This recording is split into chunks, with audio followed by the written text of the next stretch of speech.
Boys e learning एक बार पुनः आपका हार्दिक स्वागत करता है। टेंस चार्ट की कड़ी में हम दूसरा टेंस चार्ट आज सीख रहे हैं और उसका नाम है इनडेफिनिट टेंस। Indefinite tense.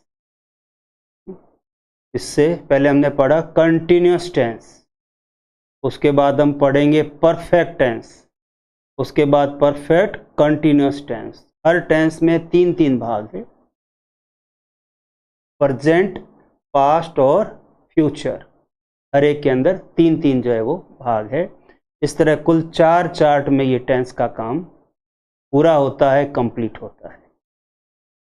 इसलिए हमें इन 4 चार्ट्स को बड़े ध्यान से सीखना चाहिए, बहुत अच्छी तरह से सीखना चाहिए। ये चार्ट सिस्टम है, सेल्फ हेल्प सिस्टम है। इसमें हम स्वयं थोड़ा सा मन लगा के, ध्यान लगा के सीख सकते हैं। इसमें आपको और किसी की आवश्यकता नहीं होती है। ये काम आप स्वयं जो है वो कर सकते हैं। बस इसमें आपको थोड़ा सा कंपेयर और कॉन्ट्रास्ट का ध्यान रखना है। कंपेयर और कॉन्ट्रास्ट यानी तुलना और मिलान, तुलना और मिलान का ध्यान में रखना है, तो आप बहुत आसानी से सीख जाएंगे। तो हम स्टार्ट करते हैं आज का काम। Indefinite tense. 3 तरह के इनडेफिनिट टेंस है, present indefinite tense, past indefinite tense और फ्यूचर इंडेफिनिट टेंस। इन तीनों टेंसेस को आप आपस में कंपेयर और कॉन्ट्रास्ट करिए, इसका तुलना और मिलान करिए। जैसे सबसे पहला पॉइंट है हमारा हिंदी में पहचान। हिंदी में पहचान और हिंदी में पहचान। इसमें हिंदी में जो वाक्य होता है उसके अंत में ता है, ती है, ते हैं, ते हैं, ते हो और ता हूँ जब किसी वाक्य के अंत में आते हैं तो हमें एकदम से पहचान लेना चाहिए कि वाक्य present indefinite tense. Past indefinite tense, इसमें 2 प्रकार की पहचान है। एक है ता था, ती थी, ते थे, और दूसरी है या, ये। जैसे वह जोधपुर जाता था और वह जोधपुर गया। अब इसमें या, ये में एक बात और ध्यान रखने की है कि कभी कभी किसी वाक्य के अंत में या, ये नहीं आके इसकी मात्राएं आ सकती है, आ, ई, ए। जैसे मैंने क्रिकेट खेला, मैंने क्रिकेट खेली, मैंने बहुत सारे गेम खेले, तो खेला, खेली, खेले, आ, ई, ए की मात्रा आ गई। तो कभी या, ये एक शब्द खुद आएंगे और कभी इनकी मात्राएं आएगी। जैसे मैंने अंग्रेजी सीखी, मैंने कोई काम सीखा और मैंने बहुत सारे कार्य सीखे, तो सीखा, सीखी, सीखे, इसके आगे आ, ई, ए की मात्राएं आ गई है। तो इस तरह से ये मात्राएं ध्यान में रखनी है, या, ये ध्यान में रखना है। ता था, ती थी, ते थे, ये पास्ट इंडेफिनिट टेंस की पहचान है। और फ्यूचर इंडेफिनिट टेंस में गा, गे, गी आएगा, गा, गे, गी।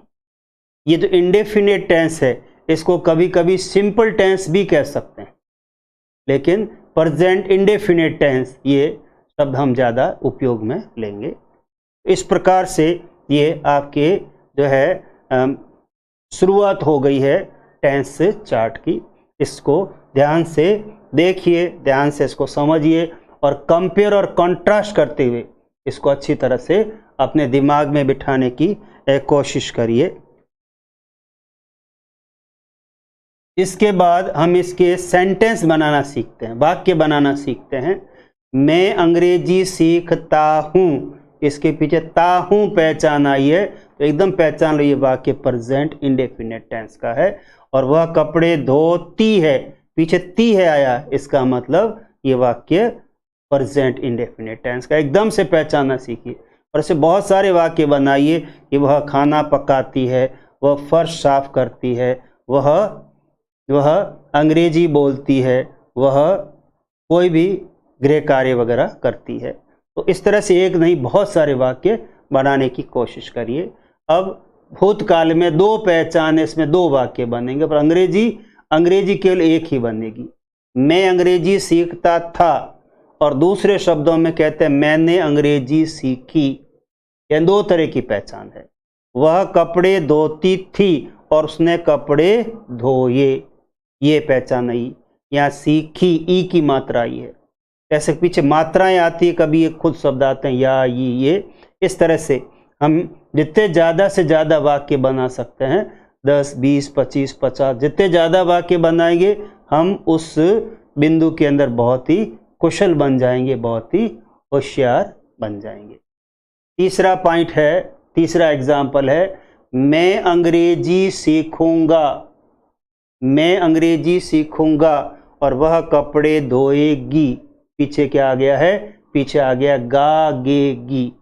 कोई भी वाक्य के पीछे जब गागेगी आता है तो हम कहते हैं ये वाक्य हमारे फ्यूचर इंडेफिनिट।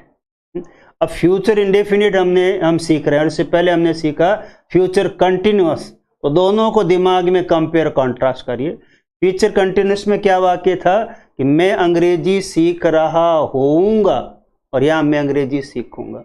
और वहाँ था आपके वह कपड़े धो रही होगी, और यहाँ पे है वह कपड़े धोएगी।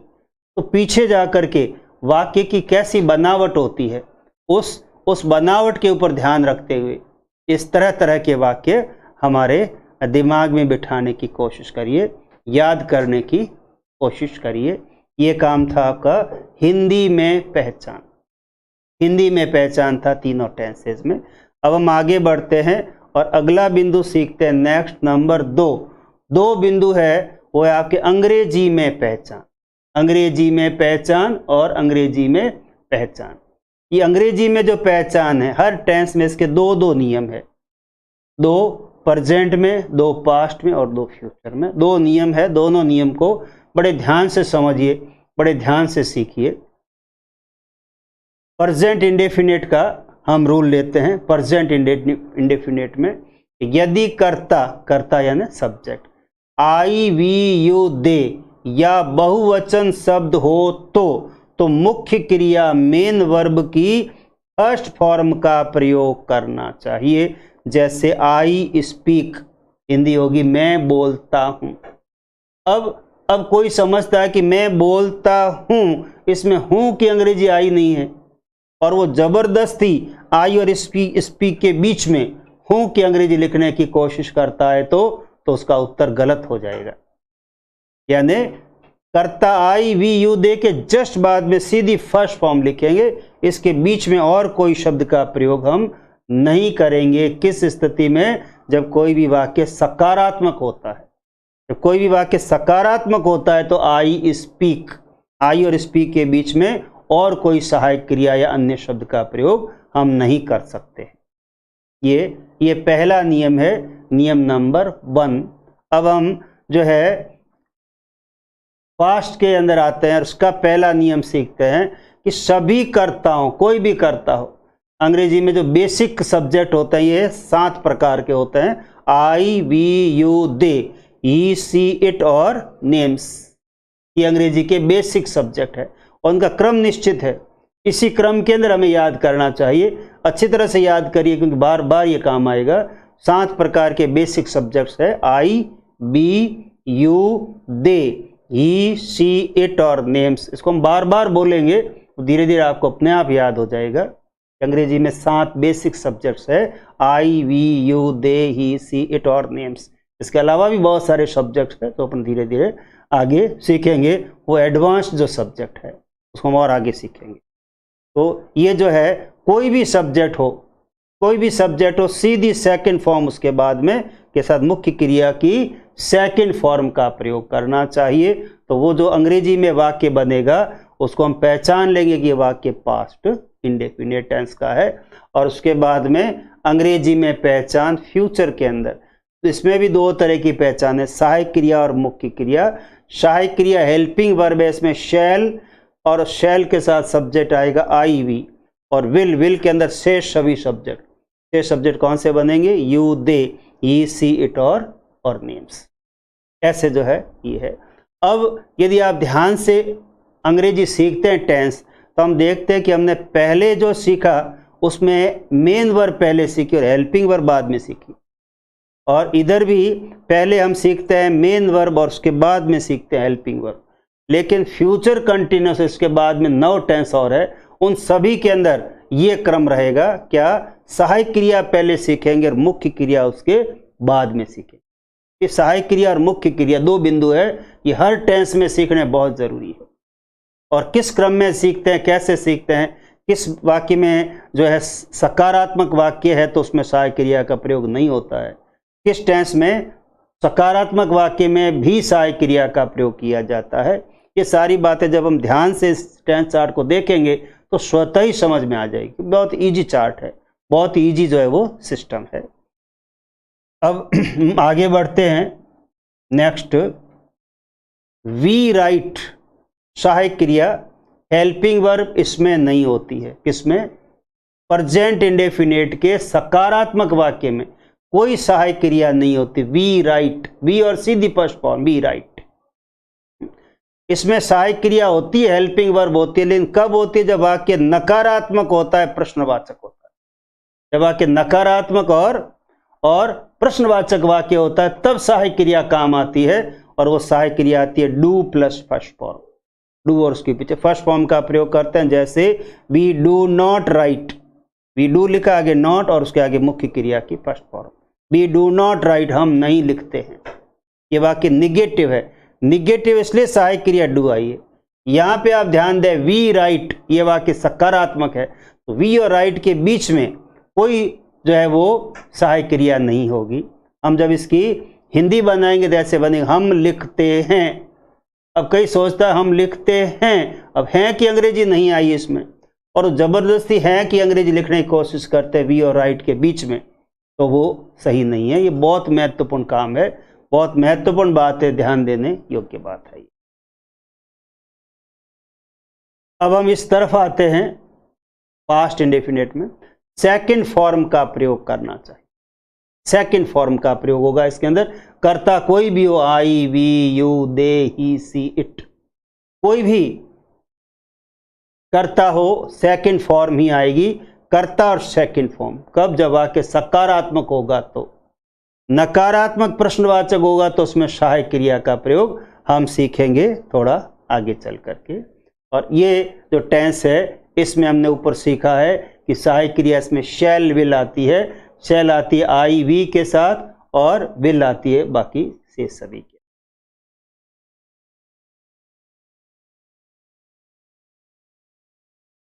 अब दूसरा नियम सीखते हैं, नियम नंबर 2। यदि कर्ता सब्जेक्ट ही, सी, इट या एक वचन शब्द हो तो फर्स्ट फॉर्म के साथ एस या ईएस का प्रयोग करना चाहिए।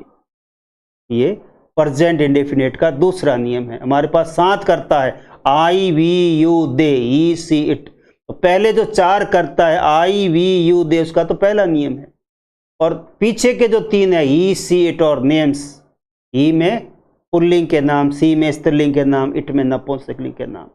तो ही, सी, इट और नेम जो है इसके बाद में जो है वो हमेशा फर्स्ट फॉर्म आती है, और फर्स्ट फॉर्म के पीछे एस या ईएस का प्रयोग करना चाहिए।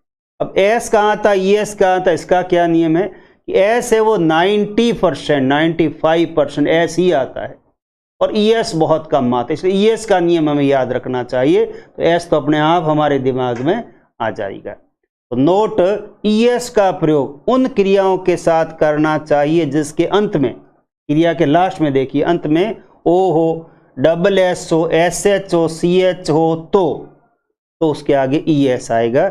जैसे गो तो इसके पीछे ओ है तो गोज, ईएस आया। Pass, P A double S है तो ईएस आया, पासेज। उसी तरह पुश है, पी यू एस एच, पीछे एस एच है, एस एच है तो पुशेज आएगा। Catch, C A T C H आया तो कैचेज, ईएस आएगा। और आएगा कब? जब कर्ता होंगे ही, सी, इट और एक वचन नाम होगा तो आएंगे, और यदि कर्ता आई, वी, यू, दे तो पहला नियम काम आएगा। तो नियमों को अच्छी तरह से ध्यान से जो है वो सीखिए। अब हमने इसमें सीखा कि मुख्य क्रिया की सेकंड फॉर्म का प्रयोग करना चाहिए। अब सहायक क्रिया सीखते हैं। सहायक क्रिया हेल्पिंग वर्ब होती है, इसमें did plus first form, did, और डिड के बाद में जो है वो हमेशा मुख्य क्रिया की फर्स्ट फॉर्म का प्रयोग करना चाहिए।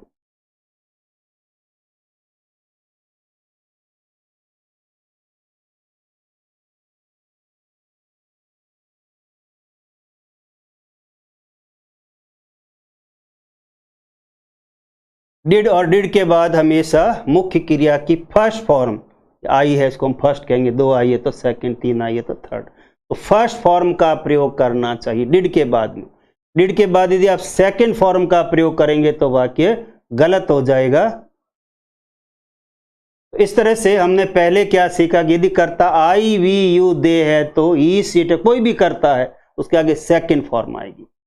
और यदि वाक्य निगेटिव है, इंट्रोगेटिव है, वाक्य नकारात्मक है, प्रश्नवाचक है, तो ही सहायक क्रिया काम आएगी, नहीं तो नहीं आएगी। और सहायक क्रिया कौन सी आएगी? डिड। और डिड के पीछे मुख्य क्रिया की फर्स्ट फॉर्म का प्रयोग करना चाहिए। और इधर हमने क्या सीखा था? पहले सीखा शैल विल, और उसके बाद मुख्य क्रिया की फर्स्ट फॉर्म का प्रयोग करना चाहिए। शैल विल और पीछे मुख्य क्रिया की फर्स्ट फॉर्म। ये आपको कहीं भी इंग्लिश वाक्य के अंदर नजर आए तो एकदम पहचान लो कि ये वाक्य फ्यूचर इंडेफिनिट टेंस। किसी वाक्य में आपको सेकंड फॉर्म नजर आए, या निगेटिव वाक्य में डिड प्लस फर्स्ट फॉर्म नजर आए, इंट्रोगेटिव वाक्य में डिड प्लस फर्स्ट फॉर्म नजर आए, तो एकदम पहचान लीजिए ये वाक्य पास्ट इंडेफिनिट टेंस का है। और इधर जो है वो हमने सीख लिया है कि यदि वाक्य आई वी यू दे का है तो उसमें सहायक क्रिया डू काम आती है। और यहाँ जो है वो सहायक क्रिया, दूसरा जो नियम है उसमें सहायक क्रिया डज काम आती है। डू और डज, ये दो सहायक क्रियाएं इस पहले टेंस में काम आती है। डिड इसमें आती है और उसमें शैल और विल आता है। तो टेंस सीखते समय दो बातें बड़ी महत्वपूर्ण है कि सहायक क्रिया कौन सी आएगी, मुख्य क्रिया कौन सी आएगी।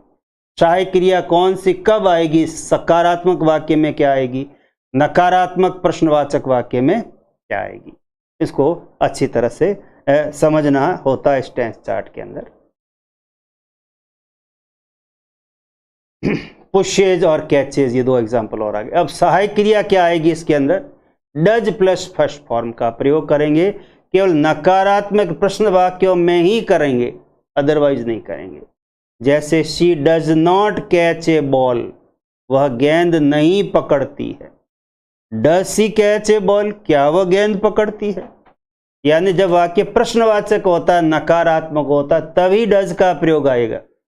यदि वाक्य सकारात्मक है तो कोई जो है सहायक क्रिया नहीं आएगी। जैसे ये वाक्य सकारात्मक है तो ये वाक्य कैसे बनेगा? सी कैचेज ए बॉल, सी कैचेज ए बॉल, वह गेंद पकड़ती है, यानी कोई सहायक क्रिया नहीं है। शी, उसके बाद कैचेज ए बॉल, और उसका निगेटिव बना she does not catch a ball. Does not और डज और उसके आगे नॉट आया तो पीछे फॉर्म जो है मिसेस फर्स्ट फॉर्म आएगी। सी डज नॉट कैचेज, यहाँ एस यस हम नहीं लगा सकते क्योंकि एस यस यहाँ आ चुका है। ये सारी बातें जो है वो अच्छी तरह से स्मरण करिए, ध्यान से देखिए, इनको ध्यान से जो है वो समझने की कोशिश करिए। उसके बाद में तीसरा पॉइंट है। पहला पॉइंट था हमारी हिंदी में पहचान, दूसरा अंग्रेजी में पहचान, और तीसरा पॉइंट है structure of active voice. Structure of active voice और structure of active voice. Structure of active voice कैसे बनता है? सबसे पहले हम इसमें लिखते हैं सब्जेक्ट, और एंड में लिखते हैं ऑब्जेक्ट, और बीच में ऊपर से जो नियम है उसकी जो पहचान है उसको लिख देते हैं। इसमें दो पहचान, एक है फर्स्ट फॉर्म और दूसरी एस या ई एस वाली पहचान। फर्स्ट फॉर्म कब आती है? जब कर्ता आई वी यू दे होता है। और एस ई एस वाली फॉर्म कब आती है? जब कर्ता ही सी इट होता है। यदि कर्ता सब्जेक्ट हम बोलेंगे तो ये सब्जेक्ट आएंगे, I we you they he she it और नेम्स। और उसके बाद या तो फर्स्ट फॉर्म आएगी या एस ई एस वाली फॉर्म, और उसके पीछे ऑब्जेक्ट। ऐसा स्ट्रक्चर हमें कहीं भी नजर आए, इस स्ट्रक्चर के अनुसार कोई भी वाक्य बनेगा, हम उसको एकदम से पहचान लेंगे कि वाक्य प्रेजेंट इंडेफिनिट टेंस का है। उसके बाद पास्ट की पहचान। पास्ट का स्ट्रक्चर, सबसे पहले सब्जेक्ट, एंड में ऑब्जेक्ट, और बीच में सेकंड फॉर्म। जब भी किसी वाक्य में सब्जेक्ट, सेकंड फॉर्म, ऑब्जेक्ट लिखा हुआ है तो एकदम से पहचान लीजिए कि ये वाक्य पास्ट इंडेफिनिट टेंस। और इस वाक्य में क्या स्ट्रक्चर बनता है? सब्जेक्ट और शैल विल आएगा। शैल कब आएगा? जब सब्जेक्ट आई वी है तो शैल आएगा। और विल कब आएगा? बाकी शेष जितने भी सब्जेक्ट है, you, they, he, she, it और नेम, सब में विल आएगा। और विल के और शैल के बाद में हमेशा मुख्य क्रिया की फर्स्ट फॉर्म आएगी और उसके पीछे ऑब्जेक्ट। अब इन तीनों को आप कंपेयर कॉन्ट्रास्ट करें तो सब्जेक्ट सबके अंदर है, और ऑब्जेक्ट सबके अंदर है, आगे सब्जेक्ट पीछे ऑब्जेक्ट, और बीच में क्या है, इसमें फर्स्ट फॉर्म एस वाली फॉर्म, इसमें सेकंड फॉर्म है, इसमें सेल प्लस फर्स्ट फॉर्म और विल प्लस फर्स्ट फॉर्म। ऐसे ध्यान से आप इसको देख के और कंपेयर कॉन्ट्रास्ट करिए, तुलना और मिलान करिए, तो आप बहुत आसानी से जो है ये टेंस सीख लेंगे। अब हमने जो ऊपर 2 सेंटेंस सीखे थे, उन दोनों की इंग्लिश जो इस स्ट्रक्चर के अनुसार आपको बनानी सीखनी है। पहला हमने क्या सीखा था, मैं अंग्रेजी सीखता हूं, इंग्लिश बनेगी आई लर्न इंग्लिश। और इस दूसरे की क्या बनेगी, शी वॉशेज द क्लोथ, वह कपड़े धोती है, शी वॉशेज द क्लोथ। और हिंदी में हमने यहाँ 2 वाक्य सीखेंगे, पर इंग्लिश एक ही बनेगी। 2 वाक्य कौन से थे, मैं अंग्रेजी सीखता था और मैंने अंग्रेजी सीखी, दोनों की इंग्लिश एक ही बनेगी, आई लर्नड इंग्लिश। और यहाँ पे शी वॉश्ड द क्लोथ्स, उसने कपड़े धोए, वह कपड़े धोती थी। उसने खाना पकाया, वह खाना पकाती थी। इस तरह का कोई भी वाक्य हो तो इस इंग्लिश कैसे बनती है, शी और उसके आगे सेकंड फॉर्म वॉश्ड और उसके पीछे कर्म द क्लोथ्स। और यहाँ पे आई वी के साथ शैल आएगा, आई शैल लर्न इंग्लिश।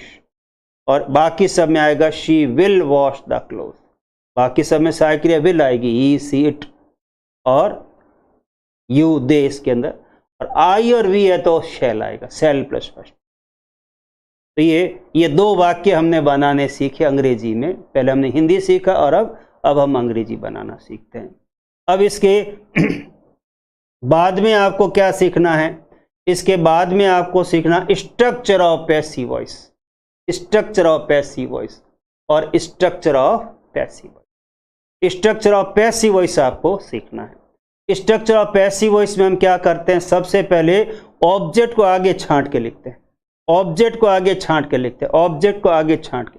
ऑब्जेक्ट जब आगे आता है तो सब्जेक्ट के रूप में बदल जाता है, उसको हम सब्जेक्ट कहते हैं। लेकिन यहाँ केवल एक सरलता की दृष्टि से, सीखने की दृष्टि से हम ये लिखते हैं, ऑब्जेक्ट लिखते हैं। ऑब्जेक्ट को आगे छांट के लिखेंगे, फिर इज़-एम-आर लिखेंगे, फिर थर्ड फॉर्म पर बाई प्लस डूअर, डूअर यानी कार्य करने वाला। डूअर आगे जो शब्द है वो पीछे जाके कार्य करने वाला बन जाता है, डूअर बन जाता है। उसको हम सब्जेक्ट क्यों नहीं कह सकते, सब्जेक्ट इसलिए नहीं कह सकते क्योंकि इसका रूप पीछे जाके बदल जाता है और उसका महत्व भी बदल जाता है, इसलिए हम उसको सब्जेक्ट नहीं कह सकते, बाई प्लस सब्जेक्ट ऐसा नहीं कहेंगे। Object plus was were plus third form plus by plus doer, ये पास्ट टेंस का पैसिव वॉइस का स्ट्रक्चर है। और सबसे एंड में structure of passive voice, object plus shall be will be plus third form plus by plus. इन तीनों जो स्ट्रक्चर को जो पैसिव वॉइस के है, इनको कंपेयर और कॉन्ट्रास्ट करिए तो आप देखेंगे कि हमने ऑब्जेक्ट सब के अंदर आगे छांट के लिखा है, बाई प्लस डूअर पीछे सब में लिखा है, थर्ड फॉर्म सब में लिखी है। बस फर्क क्या है, केवल सहायक क्रियाओं का फर्क है। यदि आप सहायक क्रियाएं अच्छे ढंग से ध्यान से सीख लेते हैं तो आपको ये तीनों टेंस अच्छी तरह समझ में आ जाएंगे। पहले में सहायक क्रिया क्या है, इज़-एम-आर, दूसरे में क्या है, वॉज वर, और तीसरे में क्या है, शैल बी विल बी। तो ये तीन जो है वो सहायक क्रियाएं जो है, तीनों में थोड़ा सा फर्क है, बाकी सेम टू सेम वाक्य रहता है और सेम टू सेम स्ट्रक्चर रहता है। तो आप इसको थोड़ा सा ध्यान लगा के और सीखने की कोशिश करिए। अब हम पहला हमारे पास जो वाक्य था, आई लर्न इंग्लिश, इसका पैसिव वॉइस बनाना सीखते हैं। तो पैसिव वॉइस में हम क्या करेंगे, सबसे पहले ऑब्जेक्ट छांट के लिखेंगे। ऑब्जेक्ट क्या है, इंग्लिश। उसके बाद में सहायक क्रिया आएगी इज, क्योंकि इंग्लिश एक वचन है। उसके बाद लर्नड, ये थर्ड फॉर्म है। बाई मी, हिंदी क्या बनेगी, अंग्रेजी मेरे द्वारा सीखी जाती है, अंग्रेजी मेरे द्वारा सीखी जाती है। इसकी हिंदी और पीछे एक्टिव वॉइस की हिंदी में क्या फर्क है, इसमें एक द्वारा का भाव हो रहा था, द्वारा, और एक पीछे जाती है, जाने का भाव आता है। ये दो भाव जब किसी वाक्य में आते तो एकदम पहचान लेना चाहिए वाक्य पैसिव वॉइस का। उसके बाद में इंग्लिश वॉज लर्न्ड बाई मी, अंग्रेजी मेरे द्वारा सीखी जाती थी और अंग्रेजी मेरे द्वारा सीखी गई। इन दो पहचान, एक तो था थी और एक गया गई गई या ये। दो पहचान है, दोनों पहचान सीखने की कोशिश करिए। इसकी हिंदी दो तरह से बनेगी और दोनों यहाँ स्पष्ट लिखी हुई है। अंग्रेजी मेरे द्वारा सीखी जाती थी और अंग्रेजी मेरे द्वारा सीखी गई। इधर है English will be learned by me, अंग्रेजी मेरे द्वारा सीखी जाएगी। अब इसमें हमने ऑब्जेक्ट के आगे विल लिखा है, जबकि प्रश्न में क्या था, शैल था। ऐसा क्यों हुआ, क्योंकि प्रश्न में आई था, आगे आई शैल। अब यहाँ आई है नहीं आगे, तो इंग्लिश है, इंग्लिश के कारण यहाँ विल आएगा, शैल यहाँ पर नहीं आएगा। ये आपके हो गया पैसिव वॉइस का पहला वाक्य। अब लेते पैसिव वॉइस का दूसरा वाक्य। दूसरा वाक्य एक्टिव वॉइस में हमारे पास क्या था, एक्टिव वॉइस में हमारे पास था कि शी वॉशेज द क्लोथ। अब द क्लोथ आगे आ गया, आर उसके पीछे, वॉश्ड बाय हर, कपड़े उसके द्वारा धोए जाते हैं। The cloth are washed by her, कपड़े उसके द्वारा धोए जाते हैं। यहाँ पे हमारे पास क्या वाक्य था, शी वॉश्ड द क्लोथ, उसमें क्लोथ को आगे ले लिया, ऑब्जेक्ट को द क्लोथ, फिर आगे वर आया और पीछे वॉश बाय हर, शी पीछे जाके बाई, हर में चेंज हो गया। हिंदी क्या बनी, दो तरह से हिंदी बनेगी इसकी, एक बनेगी कपड़े उसके द्वारा धोए जाते थे और दूसरी कपड़े उसके द्वारा धोए गए, दो तरह से हिंदी बनी। उसके बाद में the cloth will be washed by her, कपड़े उसके द्वारा धोए जाएंगे, कपड़े उसके द्वारा धोए जाएंगे। कैसे हिंदी बनी है ध्यान से सीखिए। और पैसिव वॉइस में क्या हुआ, द क्लोज आगे आ गया और ऊपर विल था, उसका विल बी हो गया। वॉश्ड थर्ड फॉर्म आगे पीछे by doer, by plus doer. कैसे ये वाक्य बनता है, अब थोड़ा सा ध्यान से सीखते हैं, थोड़ा सा ध्यान से इसका अभ्यास करते हैं, तो आपको बहुत ही अच्छी तरह से ये समझ में आ जाएगा। उसके बाद में नेक्स्ट अगला जो पॉइंट है वो है यूजेज। ये यूजेज जो पॉइंट है बहुत इंपॉर्टेंट, सबसे मोस्ट इंपॉर्टेंट है। तो हमने ऊपर 4 पॉइंट में टेंस तो सीख लिया, लेकिन टेंस का यूज कैसे करेंगे। यदि वो टेंस का आपको यूज नहीं करना आता है तो फिर आप आगे नहीं बढ़ सकते हैं, परीक्षा में फिल इन द ब्लैंक्स नहीं कर सकते हैं, तरह तरह के आप सेंटेंस नहीं बना सकते। तो यूजेज सीखना बहुत ही ज़रूरी है। हर एक के अंदर जो है वो 3-3 यूजेज है जो हम सीखते हैं, किसी में थोड़ा एक ज़्यादा भी हो सकता है। तो हम सबसे पहले सीखते हैं प्रेजेंट इंडेफिनिट टेंस के क्या यूजेज है। पहला यूजेज है इसका कि जब कोई कार्य नियमित रूप से किया जाता है, यदि कोई कार्य नियमित रूप से किया जाता है या आदतन किया जाता है तो प्रेजेंट इंडेफिनिट टेंस का प्रयोग करना चाहिए। नियमित रूप से काम, जैसे मैं नियमित रूप से ब्रश करता हूँ, मैं नियमित रूप से सुबह 6 बजे उठता हूँ, ये नियमित रूप से काम हो गया। और आदत क्या है कि मेरी सुबह चाय पीने की आदत है, मेरी सुबह जल्दी उठने की आदत है, मेरी सुबह एक्सरसाइज करने की आदत है। तो ये आदत का जो वाक्य बनेगा वो भी इस पे प्रेजेंट इंडेफिनिट टेंस के अनुसार बनेगा।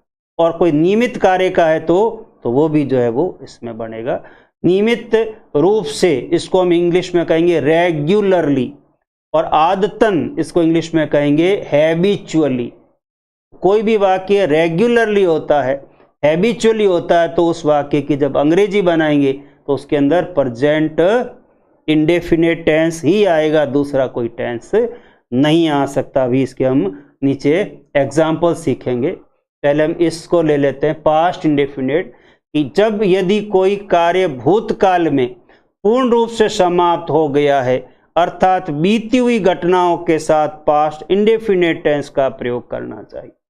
कोई घटना बिल्कुल संपूर्ण हो गई है, जैसे हमने नवंबर में दीपावली मनाई, ये काम एकदम से खत्म हो गया, सारा कार्यक्रम कंप्लीट हो गया, तो हम इस टेंस का यूज करेंगे। और दूसरा, कोई भी बीती हुई घटना है, कोई घटना बीत गई है, काम पूर्ण रूप से समाप्त हो गया, मतलब घटना बीत गई है, घटना बीत गई है तो उसमें पास्ट इंडेफिनिट टेंस का प्रयोग करना चाहिए। जैसे हमने बर्थडे मनाया, हमने दीपावली मनाई, हमने एनुअल फंक्शन मनाया, कोई भी काम हमने भूतकाल के अंदर कंप्लीट कर लिया है तो ये टेंस आएगा। और ये फ्यूचर इंडेफिनिट टेंस कब आएगा, इसका क्या यूज है, देखिए कि जब कोई कार्य या यदि कोई कार्य भविष्यत काल में करने की योजना हो, प्लान हो, प्रोग्राम हो, कोई फ्यूचर प्लान हो हमारा, तो फ्यूचर प्लान के लिए उस फ्यूचर इंडेफिनिट टेंस का प्रयोग करना चाहिए। जब हम कोई भी काम फ्यूचर में करेंगे, अभी नहीं कर रहे हैं, फ्यूचर में करेंगे, फ्यूचर में करेंगे तो फ्यूचर इंडेफिनिट टेंस का प्रयोग करना चाहिए।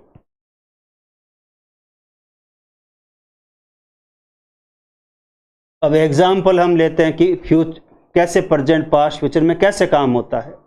ही takes tea regularly in the morning, वह सुबह नियमित रूप से चाय लेता है, चाय पीता है। यानी काम ये नियमित रूप से हो रहा है। तो यहाँ जो टेक वर्ब है इसका यहाँ प्रेजेंट इंडेफिनिट रूप ही आएगा, दूसरा नहीं आएगा। और यहाँ आएगा आपके टेक्स, टेक्स आएगा, क्यों आगे करता ही दिया हुआ है। उसके बाद में he gets up early in the morning daily, ये डेली काम होता है, ये उसकी हैबिट है, ये सुबह जल्दी उठने की हैबिट। तो यहाँ खाली जगह में गेट अप का गेट्स अप रूप भरा जाएगा। पास्ट में आता है कि वी सेलिब्रेटेड दीपावली इन नवंबर, और यहाँ कोष्टक में मान लिखा है सेलिब्रेट, या सेलिब्रेटेड आएगा क्योंकि बीती हुई घटना है, भूतकाल की घटना है। They played the cricket match last week, पिछले सप्ताह काम कंप्लीट हो गया है, तो यहाँ आएगा प्ले। प्ले जो है इसका सही रूप भरेंगे, यहाँ प्लेड सेकंड फॉर्म भरेंगे। और यहाँ पे I shall become a teacher in future, मैं आगे भविष्य में टीचर बनूंगा, मेरा टीचर बनने का फ्यूचर प्लान है, इस तरह वाक्य बनेगा आई शैल बिकम। और यहाँ पे I shall go on the picnic tomorrow, ये टुमारो जो शब्द है, टुमारो शब्द को देखते हुए यहाँ पे आएगा शैल गो, इस गो का रूप यहाँ आएगा शैल गो। तो कौन सा रूप सही है, और यही वाक्य यदि हमारे ऑब्जेक्टिव टाइप में आते हैं तो फिर यहाँ खाली जगह दे के नीचे 4 उत्तर देते हैं, 1 2 3 4 या ABCD। एक में देंगे शैल गो, एक में गोइंग, एक में वेंट, एक में गॉन। इसमें शैल गो ही सही होगा, क्यों कि टुमारो जो है ये एडवर्बियल है, और ये मैं बताता कि इस वाक्य में फ्यूचर इंडेफिनिट टेंस ही आना चाहिए, दूसरा टेंस नहीं आ सकता है।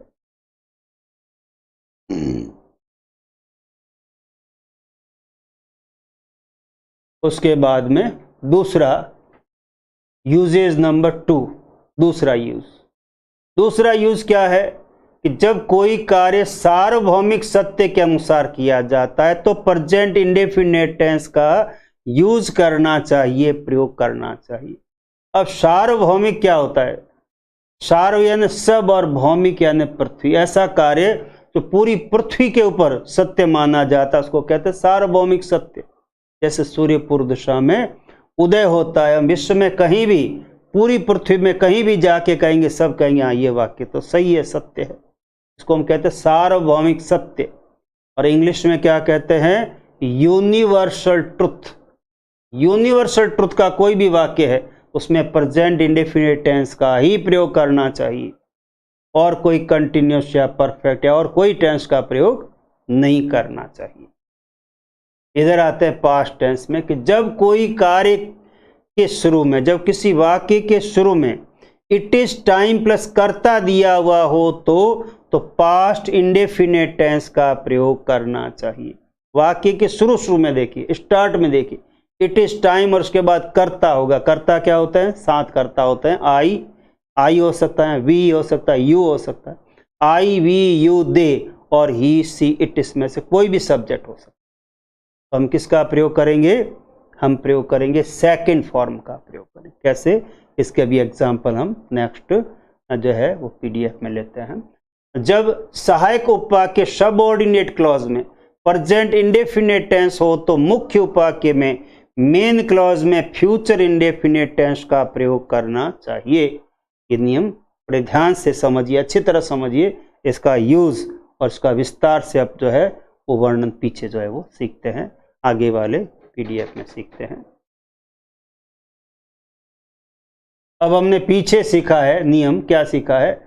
कोई भी यूनिवर्सल ट्रुथ हो, जैसे the sun rises in the east, सूर्य पूर्व दिशा में उदय होता है, यूनिवर्सल ट्रुथ है, ये सार्वभौमिक सत्य है। तो यहाँ राइज है तो यहाँ पे राइजेज यानी पास्ट इंडेफिनिट टेंस ही आएगा।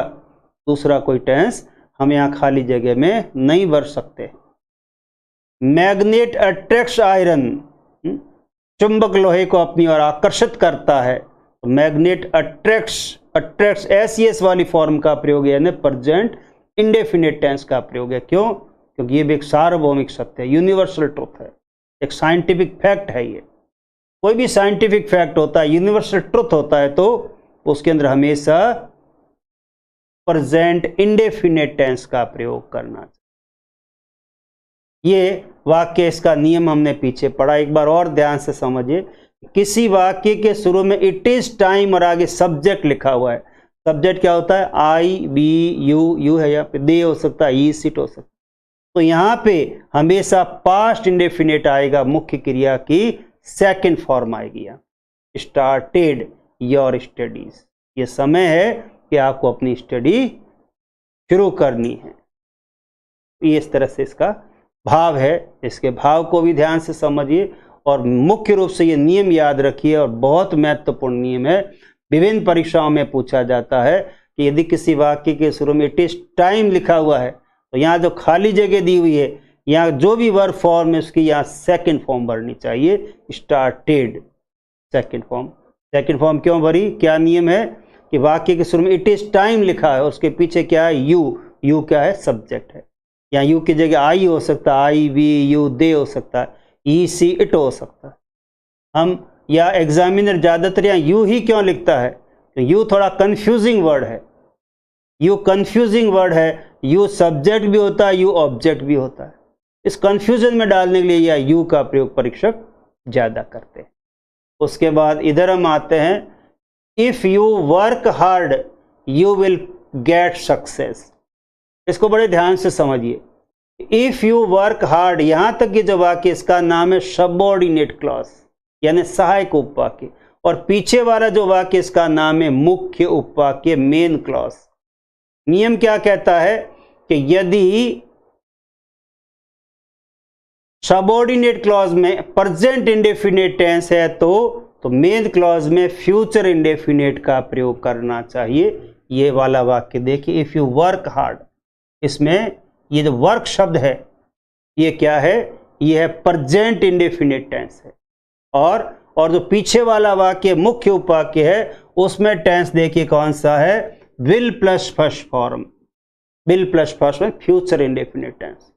ये बड़ा ही महत्वपूर्ण नियम है, इंग्लिश में बहुत ही पूछा जाता है, विभिन्न परीक्षाओं में पूछा जाता है कि यदि सहायक उपवाक्य में प्रेजेंट इंडेफिनिट टेंस दिया हुआ है तो मुख्य उपवाक्य में फ्यूचर इंडेफिनिट टेंस का प्रयोग करना चाहिए। और सहायक उपवाक्य कौन सा होगा? जो इफ से शुरू होता है, व्हेन से शुरू होता है। ऐसे कोई भी सबऑर्डिनेटेड शब्द से, कोई भी संयोजक शब्द से जो शुरू होता है, इफ है, व्हेन, इसको कहते हैं सबऑर्डिनेट क्लॉज। सबऑर्डिनेट क्लॉज में कौन सा टेंस है? प्रेजेंट इंडेफिनिट, मुख्य क्रिया के फर्स्ट फॉर्म है, फर्स्ट फॉर्म यानी प्रेजेंट इंडेफिनिट टेंस, और पीछे क्या है? विल प्लस फर्स्ट फॉर्म यानी फ्यूचर इंडेफिनिट। दोनों के टेंस के कॉम्बिनेशन को बड़े ध्यान से देखिए, कॉम्बिनेशन बहुत अधिक पूछा जाता है परीक्षा में, और निश्चित रूप से विभिन्न परीक्षाओं में पूछा जाता है। वो ध्यान लगा कि इसको अच्छी तरह से समझ लीजिए, इसको सीख लीजिए। इसके बाद में अगला जो पॉइंट है वो है एडवर्बियल्स का। एडवर्बियल्स यानी क्रिया विशेषण शब्द। क्रिया विशेषण शब्द क्या होते हैं? विशेष प्रकार के शब्द होते हैं, और ये जब वाक्य में आते हैं तो उसी टेंस का प्रयोग करना चाहिए, उसके अलावा दूसरे किसी टेंस का प्रयोग नहीं करना चाहिए। निम्नलिखित एडवर्बियल्स का प्रेजेंट इंडेफिनिट टेंस का प्रयोग करना चाहिए। पहला एडवर्बियल क्या है? पहला एडवर्बियल समटाइम्स,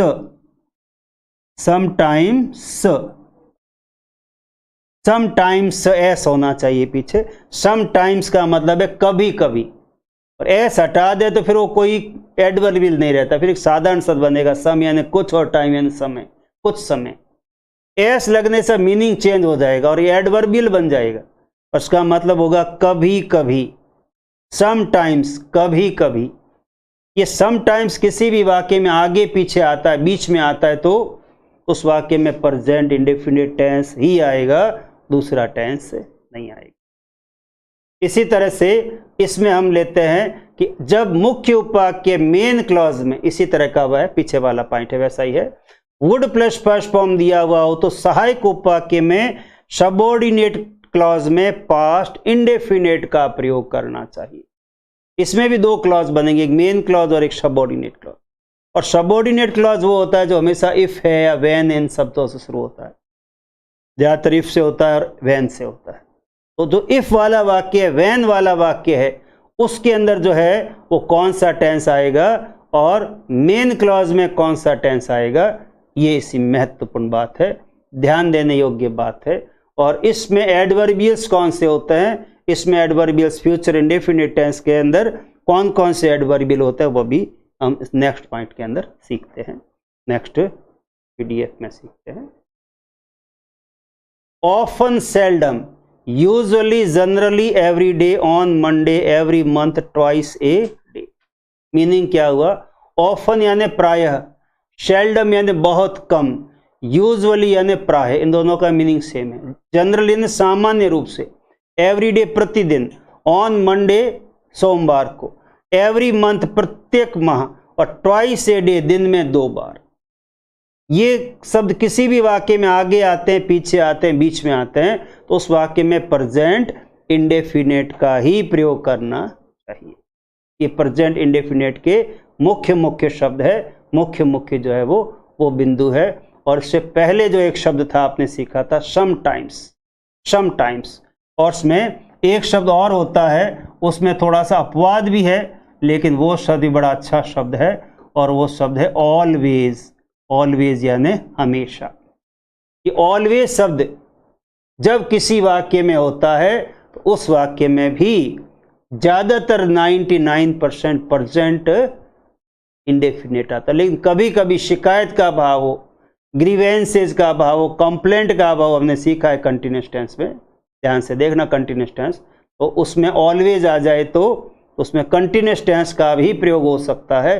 कैसे, जब आप उस नियम को उस विशेष परिस्थिति में देखेंगे तो और ज़्यादा आपको अच्छी तरह से समझ में आएगा। तो ये ऑफन है, सेल्डम है, यूजुअली है, ऑलवेज है, generally, every day, on Monday, every, ये बड़े महत्वपूर्ण शब्द है। ये किसी भी वाक्य में आगे पीछे हो, बीच में हो, तो उस वाक्य में प्रेजेंट इंडेफिनिट टेंस ही आएगा। अब प्रेजेंट इंडेफिनिट क्या टेंस है हमने पीछे सीख लिया है। यदि करता आई वी यू दे तो फर्स्ट फॉर्म आएगी, और करता ही सी इट है तो एस वाली फॉर्म आएगी। ये सारी बातों को अच्छी तरह से अपने दिमाग में एकत्रित करके रखिए, सस्टेन करके रखिए, रिटेन करके रखिए उनको। अब इसके अंदर क्या क्या शब्द है ये आगे नेक्स्ट पढ़ते हैं। इसमें क्या शब्द है वो आ गए आपके सामने, टुमारो, नेक्स्ट वीक और इन 2020। इन जो शब्द है इसमें भी आएगा और इसमें भी आएगा। फर्क क्या है, इसमें आएगा तो पीछे का समय होगा, भूतकाल का, और इसमें होगा तो आगे का। जैसे अभी 2021 चल रहा है तो 2020 तो हो गया भूतकाल, और 2022 हो गया ये भविष्य। ये किसी भी वाक्य में आगे पीछे हो तो उस वाक्य में क्या करेंगे, उस वाक्य के अंदर फ्यूचर इंडेफिनिट टेंस का प्रयोग करना चाहिए। It seldom rains in desert, या रेन्स प्रेजेंट इंडेफिनिट टेंस क्यों आया, इस एडवर्बियल के कारण, सेल्डम के कारण। यहाँ सेल्डम है, समटाइम्स है, ऑफन है, यूजुअली, ऐसा कोई भी शब्द है तो पहचान है कि हम यहाँ जो कोष्टक में जो वर्ब है उसका प्रेजेंट इंडेफिनिट ही भरेंगे। और प्रेजेंट इंडेफिनिट टेंस हमने कैसे भरा है, इट है आगे, ही इट है तो यहाँ एस वाली फॉर्म आएगी। और यहाँ मान लो आई वी यू दे तो एस नहीं आएगा। यानी पीछे से आगे तक सारी बातें को एकदम से दिमाग में रिटेन करके रखिए, एकदम से बनाए रखिए, स्मरण करके और रखिए। आई समटाइम्स, मैं कभी कभी, आई समटाइम्स, मैं कभी कभी, समटाइम्स एस होना पीछे जरूरी है तो मतलब निकलेगा कभी कभी, और एस हटा दे तो मतलब कुछ समय। कुछ समय ये कोई एडवर्बियल नहीं है, समटाइम्स ये एडवर्बियल है। और ये जब किसी भी वाक्य में आए तो क्या करेंगे, यहां पर एस या एस का प्रयोग करेंगे। I sometimes take coffee, I I sometimes take coffee, coffee के आगे जो एस या एस का प्रयोग नहीं करेंगे, खाली कॉफी, कॉफी का ही प्रयोग करेंगे यहां। आई समटाइम्स टेक्स कॉफी, मैं कभी कभी जो है वो कॉफी लेता हूं। आई समटाइम्स, आई समटाइम्स के बाद में अब यहां कर्ता आई है तो यहां पे एस एस की जरूरत नहीं है, क्योंकि हमारा नियम क्या कहता है कि हमारा नियम कहता है कि यदि कर्ता आई है तो पीछे प्रेजेंट इंडेफिनिट में टेक आएगा, टेक्स नहीं आएगा। आई समटाइम्स, मैं कभी कभी टेक कॉफी, मैं कॉफी पीता हूं। But I always take tea, मैं हमेशा चाय पीता हूं, लेकिन कभी कभी कॉफी पीता हूं। कभी कभी है तो समटाइम्स में भी प्रेजेंट आएगा, और मैं हमेशा चाय पीता हूं तो हमेशा में भी प्रेजेंट इंडेफिनिट आएगा। इन दोनों में प्रेजेंट इंडेफिनिट टेंस का प्रयोग करना चाहिए। उसके बाद में ये एग्जाम्पल है, इसको एक बार बड़े ध्यान से समझिए। If you worked hard you would get success, if you worked hard you would get success। अब if से लगा के कॉमा तक जो वाक्य, इसका नाम क्या है, सबऑर्डिनेट क्लॉज, सहायक उपवाक्य। और you से लगा के फुल स्टॉप तक, इसका क्या नाम है, इसका नाम है मेन क्लॉज। तो मेन क्लॉज के अंदर क्या फॉर्म है, सबऑर्डिनेट में क्या फॉर्म है, इसको बड़े ध्यान से सीखिए कि मेन क्लॉज में वुड प्लस फर्स्ट फॉर्म, और सबऑर्डिनेट क्लॉज में है सेकंड फॉर्म। तो क्या नियम बना, यदि किसी वाक्य में मुख्य उपवाक्य में वुड प्लस फर्स्ट फॉर्म हो तो सहायक उपवाक्य में पास्ट इंडेफिनिट टेंस का प्रयोग करना चाहिए। और यहां पे मान लो विल प्लस फर्स्ट फॉर्म है तो विल गेट है, तो यहां फिर क्या आएगा, यहां वर्क आएगा, वर्क डन नहीं आएगा। क्यों, क्योंकि फ्यूचर इंडेफिनिट यहां है तो फिर यहां प्रेजेंट इंडेफिनिट आएगा। तो किस तरह से ये टेंसेस का क्रम है, इसको कहते हैं सीक्वेंस ऑफ टेंसेस। थोड़े ध्यान से इसको सीखिए, ध्यान से इसका अभ्यास करिए। ये टेंस चार्ट इतना इजी सिस्टम है, सेल्फ हेल्प मेथड है कि आपको एकदम से समझ में आ जाएगा। ये देखते हैं, we shall watch the movie next week, पीछे नेक्स्ट वीक है तो यहाँ खाली जगह होती है परीक्षा में, इस खाली जगह में हम वॉच का क्या रूप भरेंगे, शैल वॉच।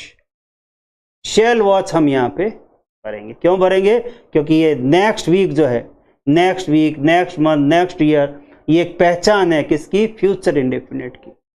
तो कौन सी क्या पहचान है, जब आप चार्ट को बार बार देखेंगे, बार बार पढ़ेंगे, बार बार समझेंगे तो आपको बहुत अच्छी तरह से सारी बातें जो है वो समझ में आ जाएगी। इस टेंस में क्या एडवर्बियल है, निम्नलिखित एडवर्बियल्स के साथ पास्ट इंडेफिनिट का प्रयोग करना चाहिए, जैसे yesterday, last Sunday, last Monday, last week. ऐसे लास्ट कोई शब्द है, इन करके आगे भूतकाल का समझ, 2021 अभी चल रहा है तो 2020 क्या हो गया, भूतकाल हो गया।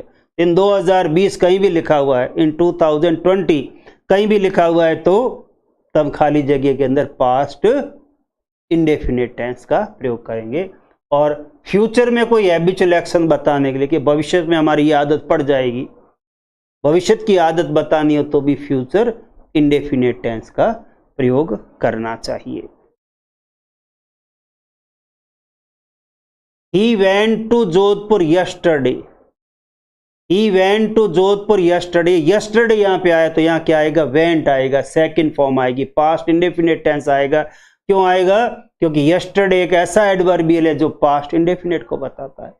He was taken to hospital last week, या लास्ट वीक जो है इसमें यहाँ पे जो है पास्ट इंडेफिनिट आ रही है। थोड़ा सा ध्यान देने योग्य बात है, क्योंकि टेक का पास्ट इंडेफिनिट क्या होता है, टुक होता है, और यहाँ टुक नहीं आया, वॉज टेकन आया। क्यों आया, क्योंकि जो टेक है ये पैसिव क्रिया है, और इसलिए यहाँ पे आपको पैसिव वॉइस का प्रयोग करना पड़ेगा। यदि यहाँ पे टुक एक्टिव का प्रयोग किया तो गलत हो जाएगा। मान लो हम यहाँ से भरते हैं, ही टुक टू हॉस्पिटल लास्ट वीक, तो इसका मतलब निकलेगा कि वह कल अस्पताल ले गया, इसको उठा के कहीं ले गया तो वाक्य सही नहीं बनेगा। और he was taken to hospital last week व पिछले सप्ताह अस्पताल ले जाया गया, तो एकदम सही वाक्य बैठेगा। तो ये पीछे लास्ट वीक आएगा तो खाली जगह में एक्टिव वॉइस भी आ सकता है, पैसिव वॉइस भी आ सकता है। कौन सा आएगा उसको वाक्य को ध्यान से देखना पड़ेगा, उसमें कर्ता सक्रिय है या निष्क्रिय है, एक्टिव है या पैसिव, और वर्ब भी देखनी पड़ेगी कि वर्ब एक्टिव है या पैसिव है। कुछ वर्ब होती है एक्टिव होती, कुछ पैसिव होती। और सब्जेक्ट ही, कभी ही जो सब्जेक्ट ज़्यादातर एक्टिव वॉइस में आता है, लेकिन कभी कभी वो पैसिव भी बन जाता है। जैसे वह कल अस्पताल ले जाया गया, इसमें वह ने क्या काम किया, कोई काम नहीं किया, वो तो पैसिव था, बेहोश पड़ा था, तो ही यहाँ पैसिव है। ये ऐसे पैसिव वॉइस एक्टिव वॉइस, इसको समझना बहुत ज़रूरी है, क्योंकि यदि परीक्षा में आपके पैसिव वॉइस भरना है खाली जगह में और आपने भर दिया एक्टिव वॉइस, तो वाक्य गलत हो जाएगा। तो बड़े ध्यान से जो है इसको सीखने का कार्य आपको करना है। इसके बाद में पास्ट हैबिचुअल एक्शन बताने के लिए भी पास्ट टेंस का प्रयोग करेंगे। जैसे ही स्मोक्ड, वह पीता था 10 सिगरेट्स ए डे, वो एक दिन में 10 सिगरेट पीता था। वह एक दिन में 10 सिगरेट पीता था। इस बात को बताने के लिए भविष्य, भूतकाल की यह आदत है, उसकी हैबिट है, ये भूतकाल में पीता था, भूतकाल में हैबिट बताते थे, ऐसे आएगा ही स्मोक्ड, सेकंड फॉर्म आएगा 10 सिगरेट्स डेली, वह प्रतिदिन 10 सिगरेट जो है वो पीता था। ऐसे आप कोई भी पास्ट हैबिट को बताएंगे, पास्ट हैबिट को, तो पास्ट हैबिट के अंदर हमेशा आपके सेकंड फॉर्म आएगी। ये मुख्य यूजेज है। इन यूजेज को बड़े ध्यान से पढ़िए, बार बार पढ़िए, बार बार इनका आपस में कंपेयर और कॉन्ट्रास्ट करिए।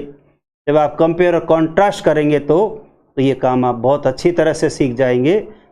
ये हमने आज सेकंड जो है वो टेंस चार्ट पढ़ा है। ऐसे 4 टेंस चार्ट है, इसमें हमने 2 टेंस चार्ट पढ़ लिए हैं, पहला इंडेफिनिट और एक कंटिन्यूस। 2 टेंस चार्ट और है जो हम आगे पढ़ेंगे, और वो होंगे आपके परफेक्ट और परफेक्ट कंटिन्यूस टेंस। एक तो परफेक्ट टेंस और एक परफेक्ट कंटिन्यूस टेंस, ये हम आगे वाली कक्षाओं में पढ़ेंगे। Thank you.